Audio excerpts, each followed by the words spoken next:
And I'm a little bit freaked out because that was fucked. I just did a long interview with all you, and yeah, that's kind of what I'm trying to show you guys, that I couldn't fake that. You know, that was too well processed. That was too good. I wasn't looking at the time at all on that. I just kind of ran my course with that last one, and you know, it blew my mind. I want you guys to know that this shit blows my mind more than you guys could comprehend. You know, I've been seeing, I've been knowing. It all syncs so perfect with my life. I have the meaningful things that I say. They actually do have meaning, and I just want to give you a moment to realize that after you watch that last video and then you watch this one, because I've been talking about my birthday a lot. You know, I was born at 9:11 p.m. And for me, you know, I say, you know, 9/11, the terrorist attacks, you know, it could, yeah, that's crazy and delusional how I'm connected to that fucking shit. But I am, in a weird way. Anyways, but the importance of 911 is emergency. You know, emergency, call 911, you know. So in emergency, you call 911, like, this is important. And I actually had to do that up at the psych ward. I'm kind of a crazy fucker sometimes. So I had to infiltrate the psych ward to, my friend Bianca was up there, she's transsexual, me and her got together, yeah, so I wanted to get to Bianca, you know, because I missed the bitch, I ain't seen her in weeks, you know. So I was like, it was 3 in the morning, I'm like, I headed to Jones Hill, I'm like, I'm not going to be able to get in there. I could go up there, I could give them whatever story, I could be whatever messiah I want to be, and they'll not let me in that psych ward. So, plan B. I'm walking down there, I'm like, I'm just gonna fucking check myself into the psych ward, you know? I've been up at Jones Hill multiple times, and they've really saved my life. Like, I almost killed myself one time, and if it wasn't for Jones Hill, I'd be dead. You know, everything would be ruined, you know? Dr. McMahon, she literally told me, she's like, I don't care if this makes you suicidal, you gotta keep taking the medication. Like, that's what she told me. And I got pissed, man. You wanna see me pissed? Some of you see me pissed, dude, I get pissed. Alright, so I'm leaving there, and I'm walking away, and like, I was on my way to jump off a bridge before I decided to call my dad, and we tried to figure it out. Like, my dad saw how worried and frustrated I was, and I would have done it, you know, if it wasn't for Jones Hill. So I go to the hospital and I say, you know what, if I don't go to Jones Hill, I might just jump off a bridge, you know, kind of just like that, you know. And like, he knew I was serious. I had to get to Jones Hill, you know. He knew it was important, you know, because some of these doctors they've seen me for a while, you know. So, oh, we're gonna get you to Jones Hill, you know. That's my man, that guy.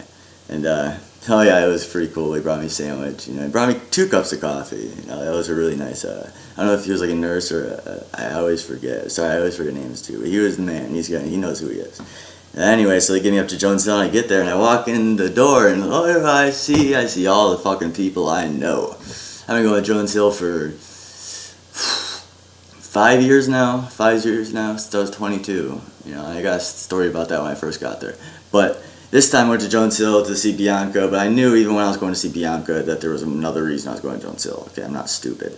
You know, it's not like I just went into this place just because Bianca was there. You know, I mean, that was a good part. It was a good reason too. Like, surprise. You know, oh, she loved it. She loved it.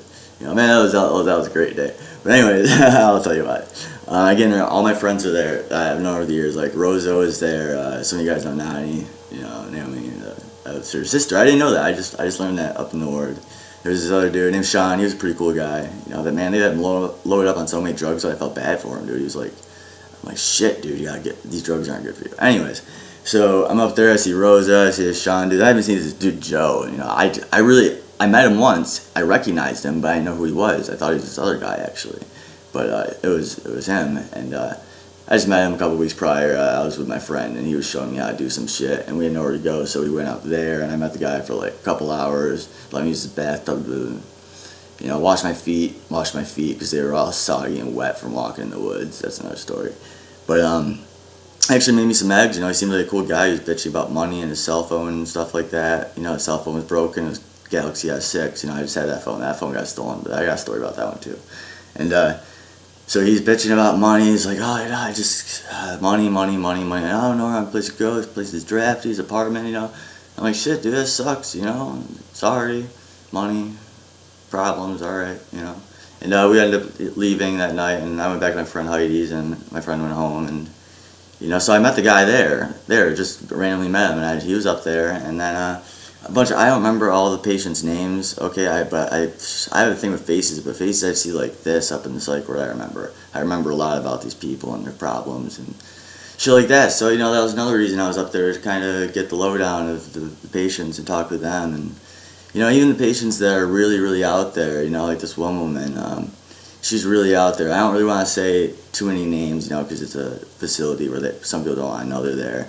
But I know the person I said was out there, she don't care. Anyways, so I'm meeting all these people, and I'm watching these doctors and these nurses who, they're great nurses and everything, but, when I want some nicotine gum, man, it's like, come on, chop, chop, I'm the patient, whatever problems you got going on, just try to get me a fucking nurse. And that's why I need another nurse up there, man. That place is understaffed, try to hook those people up with some more people working for them, you know what I mean? Crazy, place crazy, man. Anyways, so, the doctors, oh my god, I hate the doctors. I hate the doctors. All you doctors, I mean, I might love you, some of you, but seriously, you guys are smart, okay, but drugs, I know fucking drugs, I know what I need, it's like, so I'm in there, oh boy, I fucking get there, and I'm just like, Valium, 30 milligrams, Adderall, 30 milligrams, morning, 60, noon, just might work, and I'm just being an egotistical prick to these doctors, man. These doctors really don't like me, and they're thinking, we know David Soderbergh, antipsychotics. Holy shit, man, it's hilarious. It's kind of hilarious, but it's kind of not, because it pisses me off. But, I'm pretty good at handling myself, So, I can just, chill out, and 1 second I'm all freaking out, and the next second I'm like this, and I'm like, just whatever, guys, I know what I need medication-wise, and, I'm already up here, why not just, test it out on me, and just see how I act, But they think, drug-seeking behavior, this young man does not deserve the drugs that make him feel better with his problems, and I'm just like, I've been doing this, since I was 14 or 15, going to doctors, and they've never wanted to give me medications that actually help, because they have that drug-seeking behavior thing on their minds all the time, and it sucks, But, anyway, so that's what I was trying to do, and they actually put a 60-day involuntary hold on me up there until I would take the antipsychotics, the drugs that I tell them over and over again, they make me suicidal. They're painful, I've been through opiate withdrawal, and how shitty that is. Taking these antipsychotics for this mind, for me, is really, really painful. I'd rather, God, yeah.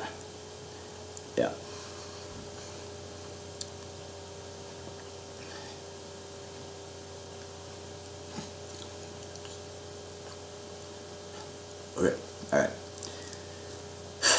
That shit sucks, but, anyway, so they wanted to keep me there, and they even did something where they put the antipsychotics on there as a drug that I can take, but they also put Ativan on there, a drug that I need that helps calm me down, because, that shaking shit, I always have.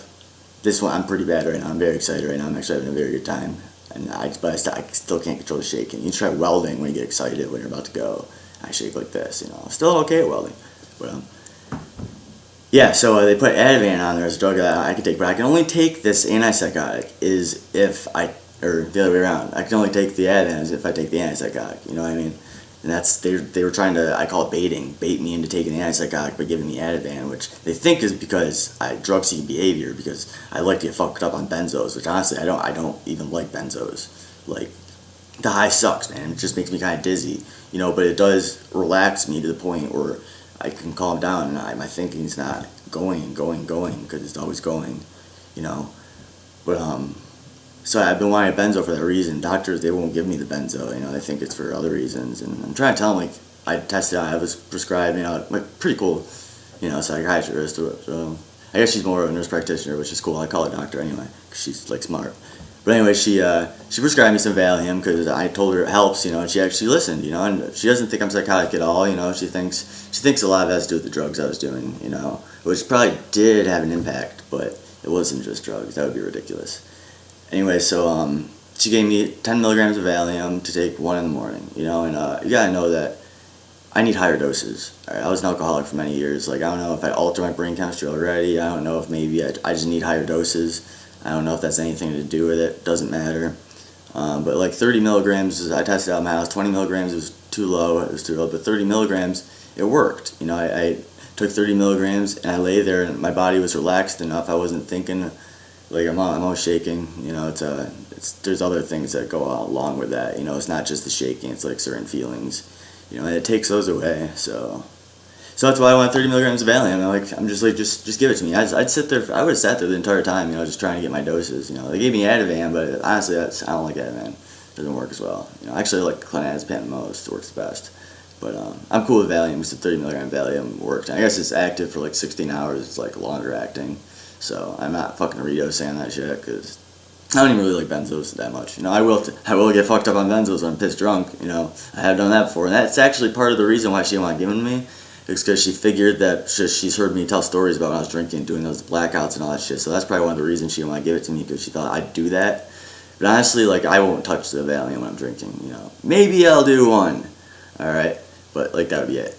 And anyways, like having like 3 beers and a Valium, you know, that would just be enough to get me to sleep anyways. But so it might happen, Alicia. You know, it might happen, or I actually might do that. But you know, I'm pretty fucking responsible. But like, this is what I was actually trying to get to when I was saying that, like, I snort a lot of Valium. You know, really, that's another thing people say, that it's not acting snorting. It's fucking acting. Like, seriously. I mean, you say it doesn't dissolve into water. You can't snort it. No, it fucking works. All right. Like, plain and simple. I don't know what science you guys are using, but it fucking goes to your brain, you know. I don't really like popping them, but I like snorting clonazepam. It's like minty. But anyways, you know, so I get a little drunk. I have snorted a bunch of them, you know. But the thing is, I don't remember anything. You know what I mean? Like, one time I remember being on Mondays, snorting Valium off the counter, and I was getting drunk, and the next thing I know, I wake up. You know, that's all I remember. I don't know what the fuck happened after that. So what fun is that? You know. And that's the thing about alcohol. I mean, you know, I don't really like to drink much anymore. I was a bad alcoholic, but now I'm free. So, sorry, I got off topic. Where was I? Oh yeah, the doctors up at the psych ward. Didn't like them. They tried to keep me there for bullshit. So I'm trying to get some lawyers to maybe sue for malpractice about trying to make me take a medication that makes me want to kill myself. You know, that's fucked up. Anyways, we got past that. But see, alright, the next day, I'm there, and this guy named Joe, you gotta understand, there's a lot of chaos happening here. Oh yeah, and the whole story that I'm telling you is because of 911. Yeah. I called 911 before I got assaulted up at the psych ward. The nurses, everyone was acting funny. There was chaos up there. Maybe I helped a little bit with the chaos. Alright. But anyway, so I had to get back to my old room where my demon was, that was where I first saw my demon, so I had to get back to that room. And I'm sitting in the bed, and I'm getting cocky, because I can be one cocky motherfucker when I want to be. Alright, so I'm getting cocky as fuck to the nurses, and as I'm being cocky as fuck to the nurses, this guy named Joe walks by, he thinks I'm talking to him. You know, so I hear a voice come get cocky with me, and I'm already in cocky mode, so I cocky back to him. You know, and he comes in the room, and then he gets cocky at me, and like, I'm looking at him, I'm thinking, alright, this could be bad. Alright, fuck it. So I got cocky back with him, and then I'm just laying on the bed. I don't move. He comes over, he picks me up, he throws me down, he starts hitting me. You know, I went into this mode, which was very strange. It was just like fetal mode, but at the same time, it was like, I just gotta keep getting hit. You know, I go into this mode whenever cops attack me, which I'm thinking that's why I'm in that position right now. Because whenever cops attack me, I can't fight back, and I just know how to fucking squirm, and these cops fucking know that. And they don't like that. They're like, this skinny fucking 120-pound-year-old wipeout is somehow keeping us from getting him in fucking hold, and they don't like that, man. They really don't. They beat the fuck out of me. So now I'm in an actual fight, you know, I'm kind of in that mode, and then there's one moment I'm holding his legs, and I'm like, shit, I could just drop this guy and break his arm, but I thought twice that he's punching me in the head at the same time, but I'm just taking it. I'm pretty good at taking pain. But anyways, but I decided not to do it, because if I would have done that, then I thought maybe the detective might call it a fight, like it wasn't assault, so I just let him keep beating me, you know. And then finally the security guard came in, he broke us up, and oh, I was pissed, man. I'm screaming at the nurses, I'm screaming at the security guard, you know, I'm screaming, you're so fucked, dude, I'm putting you in Mayville for assault. And this dude is scared shitless. He knows he's fucked, you know. He's fucking pissed. He like just realized what happened, you know. And the nurses kicked him out of Jones' cell, like, get this fucker out of here. Oh, it was great. It was a great moment. But this nurse, I got blood all over my head. I'm bloody. Fucking help me. Give me a fucking Vicodin. You know me. You know, it's like, I'm in pain. What the fuck? I don't even like opiates. Shit. I'm just in pain.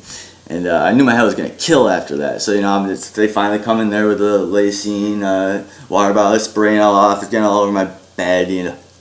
Then they bring the doctor in, the fucking doctor, and brings me into the room, and I'm like, doctor, it really hurts. Just like seriously, just don't mess with it too much. He's like, oh yeah, doctor. He starts fucking poking the shit.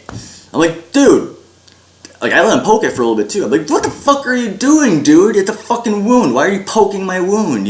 Fucking dumbass doctor, man. I don't know what he's looking for, but it's like, my head hurts. Don't poke it, Anyway, so I get down to so they bring me down to WCA, and, the cop comes down, and I write my statement, tell him what happened,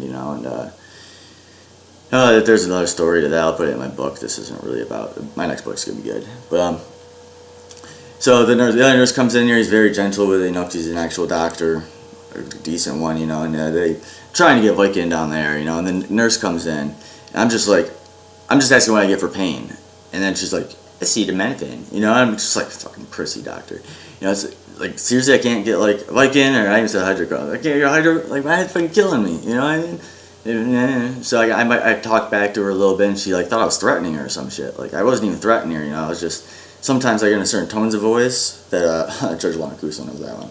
I go into tones of voice, and it disturbs people, really disturbs them. They think I'm attacking them, Really, I'm just trying to be stern. I'm like, all right, well, get the fuck out of here, that kind of shit. My parents don't like that one. I'm sorry. Sometimes I do. I just get the fuck out. I said that to my mom when I was down there. I feel bad, but she wouldn't stop talking to the doctor about my medical history. I'm like, Mom, this is not no concern of yours. I'm not telling her about schizoaffective bullshit or psychosis bullshit because it isn't true. I'm sick of you guys bringing that shit up. I'm not mentally ill. All right, so that's what's going through my mind, and that's why I'm telling her to stop. And she doesn't stop. She does it again. So I kind of pulled I first said, Mom, what's my name? And she didn't say Rizzo. She said, you're my son, David Soderbergh. Get the fuck out. That's what I did. All right, I'm sorry I did that, but you gotta understand that, I'm still in the zone. I just raised Kundalini to its highest point where I'm thinking everyone's on board with me. But then I realized that you guys aren't on board. You guys are still clueless human beings who know nothing about what's actually happening.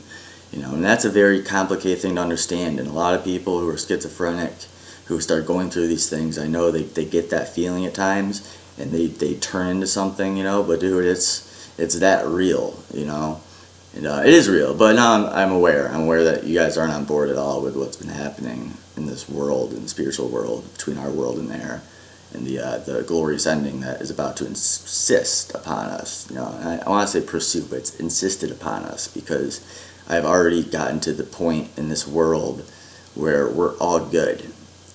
And that's complicated to say because some of you really aren't good. Anyone who's like cool is generally good. That might sound crazy because I'm saying is there is a hell that some of you guys are probably going to. And that's not to scare you because most of you guys are good, but there are some people who really aren't good, But, I'm a very loving being and maybe fucking flies. Maybe some of you guys would be alright. We'll see. Now, the funny thing about what I just said there is it has to do with a story that I wrote about something. Some of you guys know the story. I just wanted to bring that up because that actually just came through to me. This is called a manifestation within a story, where I was talking about something and there really are flies that flew into my face and I brushed them out of the way. And I wrote a story that talked about this woman that I tried to save, and she was assaulted by her boyfriend, and I stayed with her, and it was bad. But the next day I came in, and I was still there. I was trying to get this woman out. We were going to go do something for the day, and I was going to go to the cops, and I was going to try to get this piece of shit arrested for beating this woman. But she wasn't quick enough, and somehow the dude got through again. So on the second day, I was sitting there with this woman who just got beaten the day before, who I know is going to get beaten again, or I'm going to get beaten. That's what's going through my mind. I knew it. And I just mentioned the flies above us that were flying, and I knew there was some importance to it, when I said it then, but now I'm seeing the importance now, so I can give you guys an understanding that that guy might be good. He might actually not go to hell. Some people have things within them that cause them to do things, and it's not your fault. But you gotta understand that you guys gotta beat that shit. You gotta beat those demons that are actually in you. And I talk about entities and beings that are behind your consciousness, behind the veil of thought that actually make it very difficult for you to fully process what you're seeing. It's like they change the thoughts, so when you're saying something, it's so complicated, and that's what it is. I'm trying to tell you exactly what it is, but right now I have something blocking me, so I'm not able to. They actually have a very heavy impact on your mind, is what I'm trying to tell you. It's like that powerful, and as I can speak very clearly and talk about things that really I'm going to help you guys understand, the only reason is because I have a being attached to me that is very powerful, and he allows me to speak and move and act as I do. And that is the reality of it. And they want me to stop talking, but see, the other part of that is that you do have control. I'm aware of them. I'm aware of what they are. I'm aware of everything for the most part. And I'm going to say it like that because I do have a choice. I have a choice to say the words or not say the words. It doesn't really matter because, it's actually a very heavy connection that I have with my higher being, which is attached to me. And I call him Rizo. He is the rising God within the root of David, which is me, David Soderbergh. Because I'm still David Soderbergh. I am that human being. I was born to Dan and Karen. But the thing that is within me, this rising God, which I have connected with, he is the all-true almighty God. And the only reason I'm saying that, I wanted to stop because I had thoughts about that, but I said just a way like that because that's what you guys are going to need to understand. My understanding is so much more deep and vast than I could ever give you guys. I write about it, and I write it because I say there are multiple answers, whether there really is truth to what I believe or not truth, it doesn't really matter. Because, dude, the things that I believe that I'm very in tune with are for me to know. This is my inner being, and a lot of you have an inner being, and you're attached to it, and you learn a lot from it. And that's, there are things like, do they lie? Is it always true? And this is the difficulty. There are also other beings that get attached to you. And I'm very in tune with mine. I think I'm pretty positive I'm locked into place with them. But I still got other entities that really are around, so to speak. I feel them trying to get in. Sometimes I let them in, sometimes I let them, sometimes I just block them out. Sometimes it's fun to listen to other shit, listen to crazy shit, so to speak. But then there's this other thing that I want to tell you about that I learned. This is how I find truth. This is the reality of how they control you, things like that. Little emotions here and there. When I gulp, it's a good depiction of what's happening around me. That's generally how I look at it. So when something comes through, I'm connected to it, and I gulp, that was intentional. That was an intentional gulp right there, and I kind of like that. I like that motion. But see, it's how much control do I really have, and how much is them? And this is the thing that I'm starting to understand, but it's really not that easy. It's not that easy. Is that when I gulp and I feel the connection, it's from them. When I gulp and it's me. There's differences, and but you always have the choice. It's kind of like a little addictive personalities. You know what I mean? People are addicted. Oh man, math. This is a good one. All right, you're doing a lot of math, and you start going like that, man. You get way fucking in tune with that part of your consciousness that's making you do that. All right, and they're connected. Your brain's kind of like an antenna. It's always you, but you can do it, But there's other things that are a part of it, that kind of got control, And that's when I get in motion. And I'm moving. My connection's pretty fucked. All right, I'm just. Am I connected anymore? Alright, this is what I want to tell you. I don't need to be connected. They don't need to talk with me. I move pretty well on my own, But when they're connected to me, man, they fuck shit up. Alright? All those little slips, all that nervousness, all that fucking bullshit, they slip you up. Alright? There are a lot of bad things out there that fuck you up. You know what I mean? So get rid of those fuckers and get with the cool fuckers. Alright? And that's the whole spiritual war. Alright, you gotta learn how to act. Alright, and if it feels good to do something, but it's wrong, you don't do it. You know what I mean? And I want to get into that with everything. Alright, you guys act badly. Okay? They act goodly, and then you got other beings that are just kind of on the sidelines. They don't really do that much, but they can do stuff. Mostly it's humanity. Most of you guys are just not learned. You're not trained. You don't know how to treat. Love that neighbor. That's what I'm trying to say. Yeah. And this is my idea. This is my big idea, which I'm trying to give to the world. All you motherfuckers with billions and millions of dollars, and you know who you are, who just sit on your cash, start giving it away. You don't need all that money. People do. We want to fix the economy. We got a lot of people with very little money. Then you got people with a lot of money. All they gotta do,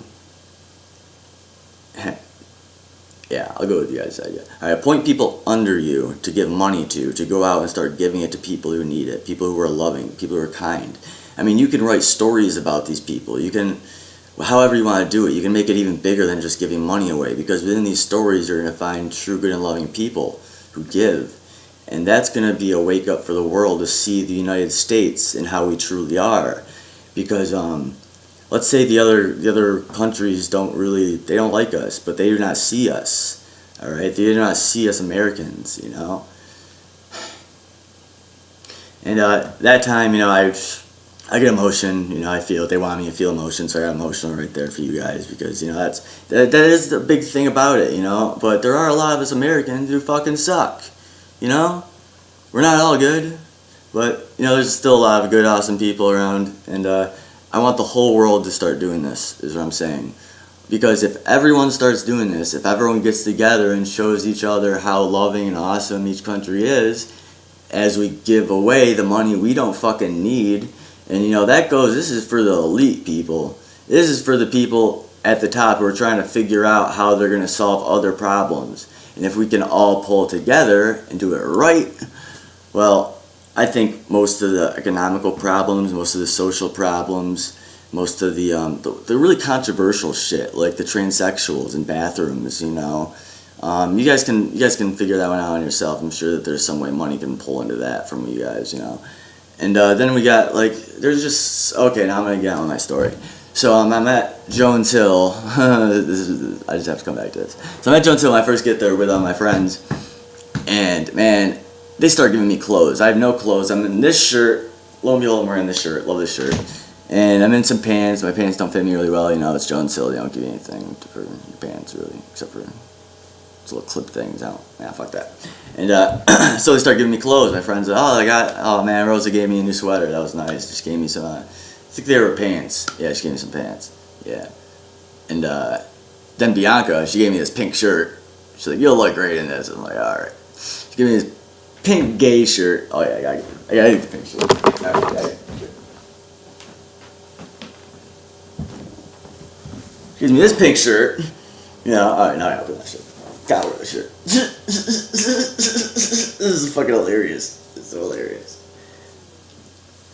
Alright, so I walked around Jones Hill. My pink shirt. And man, this one nurse comes in and she sees me and man, she thinks I'm bi, she thinks I'm gay. Like that's just all she could have thought, because I was acting very with it, you know. And just the shirt, anyways. But anyways, like I'm dancing. I'm changing shirts. I change my shirts over and over again, like in and out of the rooms. I hide bananas around the place. It's so funny. I'll hit a banana behind the book, and like later on, I'll go like up to the book and grab the banana and just start eating it. The dude next to me is like, "What the fuck, dude?" So funny. Oh, one time I'm playing with cards. I throw them all over the place. Man, I make that place all chaotic because I'm doing a lot of divination between my mind and the books and the reading and the music and dude, I have a lot of fun in psych wards, dude. Yeah, you just gotta trust me on that one. When I'm in my zone, you know, I like to read books while I'm dancing. You know, I'm pulling up Uno cards on the fucking stereo. I opened up the CD part of it. I put a Uno card with a 2. It was the blue 2. I closed it. I just left it there. I was like, this is gonna be funny. You know, and then I go back to my own thing. Like a few days later, this dude comes up and I'm sitting there. So you know what I found in the CD changer? It's like a Uno card. And she's like, what? And he just starts crazy. I was like, yeah, because they're talking about the crazy shit. And then he walks in the room and I was like, hey dude, was it a 2? He fucking starts cracking up, man. Like, you do that? Yeah, dude, I'm fucking crazy. And that's how they all see me up there, because I'm really like I'm like a kid up there, man. Like ADHD, I'm walking around having so much fun, but I had to chill out on that because, man, these nurses and these doctors, they don't like to see you having that much fun, dude. They want you down. They want you docile, and it's just like whatever, it's like, let me be happy, so my dad comes in, and the doctors, they still wanted to keep me on antipsychotics. Like, they weren't listening to me. They thought I was lying or something. Like, you gotta listen to your patient. Why would I fucking lie? I'm in a psych ward, you know what I mean? Lying for drugs, don't give me that bullshit. But my dad comes up to my counselor and is like, no, these men, they make him sick. And I thanks for my dad for doing that, because he got the point across to them, and the counselor told the doctors, and they're like, oh, well, I didn't understand, That's just my depiction of, like, the doctor. Anyways, so they changed it, and now they want me on drugs. They're like, how about mood stabilizers, And I'm just like,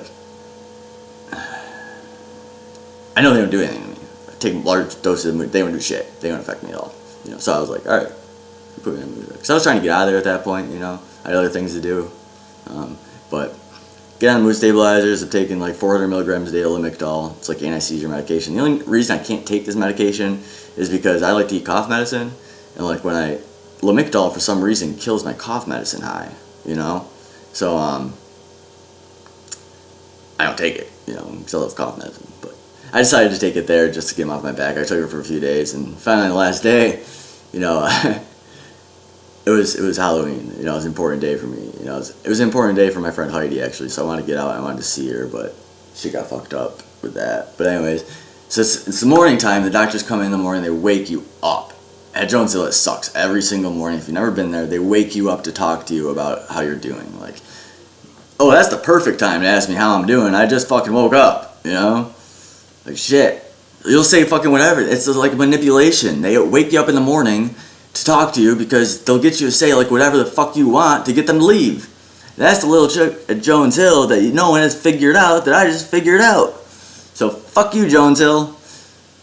Anyways, so they come in the morning, and oh boy, I'm so riled up in the morning, ready to talk with those doctors. These doctors fucking hate me, man. Fucking great though. So I'm laying in the bed, and they come in here, and I'm just trying. It was Halloween. Janet, one of the counselors, I like the counselors, by the way. The counselors are cool. She told me that I would probably be getting out Monday, so I have expectations of getting out. So they come in the room, and they're talking to me, and they're talking about switching ointment Lamictal to 100 milligrams in the morning and 300 milligrams at night. And he's like, we'll just see how you do. And right there, I snapped. Like, not really snapped, but I had to tell this fucking doctor how it was. The fly flew by me. You might not make it, brother. But anyways, so he's talking to me, and I'm just like, I just throw it all at him about lawsuits because of malpractice. And I start talking about me being beaten. I start talking about this and that. And I just keep going. Man, I hope this shit was like recorded. I hope these doctors like secretly record you or something. But that's a schizophrenic thought. But that would be awesome because I want to hear that one again. Exactly how I said it. I said it without missing a beat. I'm not going to try to remember it because if I try to remember it and I try to say it, it's not going to come through as good. But anyways, it was great. It was great. So they got me out of there that day. So I'm telling you. Oh yeah, it was about depicting them in my story. How I was going to depict them in the story. How bad they were going to be. Oh yeah, I'm really smart, so I'm just like, I gotta get out of here today. I was like, dude, you don't want to know what kind of doctor I'm going to make you look like if you don't get me out of here today. And that might be as much as I do. I might put in my book. I might not, but yeah, now he's going with my book. Might be all right. But my theory was at that point to go up to Jones Hill to kind of save Jones Hill. But why I actually stayed up there for a while longer was because I was thinking about going to rehab. I was thinking about going to a long-term rehab, and because I'm kind of a drug addict, and part of me is like, let's see how long I can go without drugs. I know I can do it. I can do it all the time. Did it for a long time on drug court. I really wasn't using that often on drug court compared to how often I used to use. And so he's going to go to long-term rehab. But the only way I was going to go to long-term rehab because I got other motives, of course, for going long-term rehab, you know. It's my friend Rose. She was in rehab, long-term rehab. It's like, it's a lockdown facility kid, like, rehab, you know. I wasn't really aware of how bad it was, you know, when I talked to her. But when I went there to try to infiltrate her rehab, which I thought was probably like a boy-girl rehab, probably not that bad, you know, but nah, it's probably really bad. Rose, shit. That's why I write you long letters. But so I was trying to infiltrate her rehab to get to her so we could be like rehab buddies, you know what I mean? Like, I got shit cooking, and like, I gotta keep this girl clean because she wants her kid back, you know. She's in this rehab to get her kid back, and she probably has a great story about that. Probably. That was actually an itch, you know. I could talk about that, you know, that thing about lying, you know. It's like you always itch or do this or that. That's them. You know. Why do you think you do it? You know, how much control do you really have? You know, like that itch right there, that was an actual itch, which is weird. You know, but they brought up that point so I could tell you about that. Like, within my book, like, have I ever really done anything distracting like that or this within the entire thing, like to tell you that I'm like lying or anything like that, you know? That's what I want you to think about when you hear me talk and stuff. And then when it actually happens, I'll probably point it out, you know? That's funny, I said point it out. Like, I was talking about pointing. You know, that's the other thing about synchronicities and like things around you and shit like that. You know, they kind of link up to it, you know? And that's the secret. That's the secret that you guys don't really understand. Like, they know it's coming. They know it's coming. You don't. So they do that when things happen. And then your thoughts get connected to those things. You know? How much control do you really have? Like, the world above synchronizing with the world below within your physical reality. How much do they see? And how much? Yeah. I'm just figuring this stuff out for myself, actually, for the first time, just so you know. You think I've been cooking up on this, thinking a lot? No. This is how important this video is. I'm going to stop it right there at 36. No, I'm not going to do that. Because that's the other point I wanted to make. Like that last video I did in 9/11, you know, like they put the thought here for me to do it at that time. You know, but see, now I'm blown away because in the beginning I was going to say how crazy synchronicities are, you know, but at the very end of the video, now you figured it out. So it's like, I want you all to really think. Just start thinking.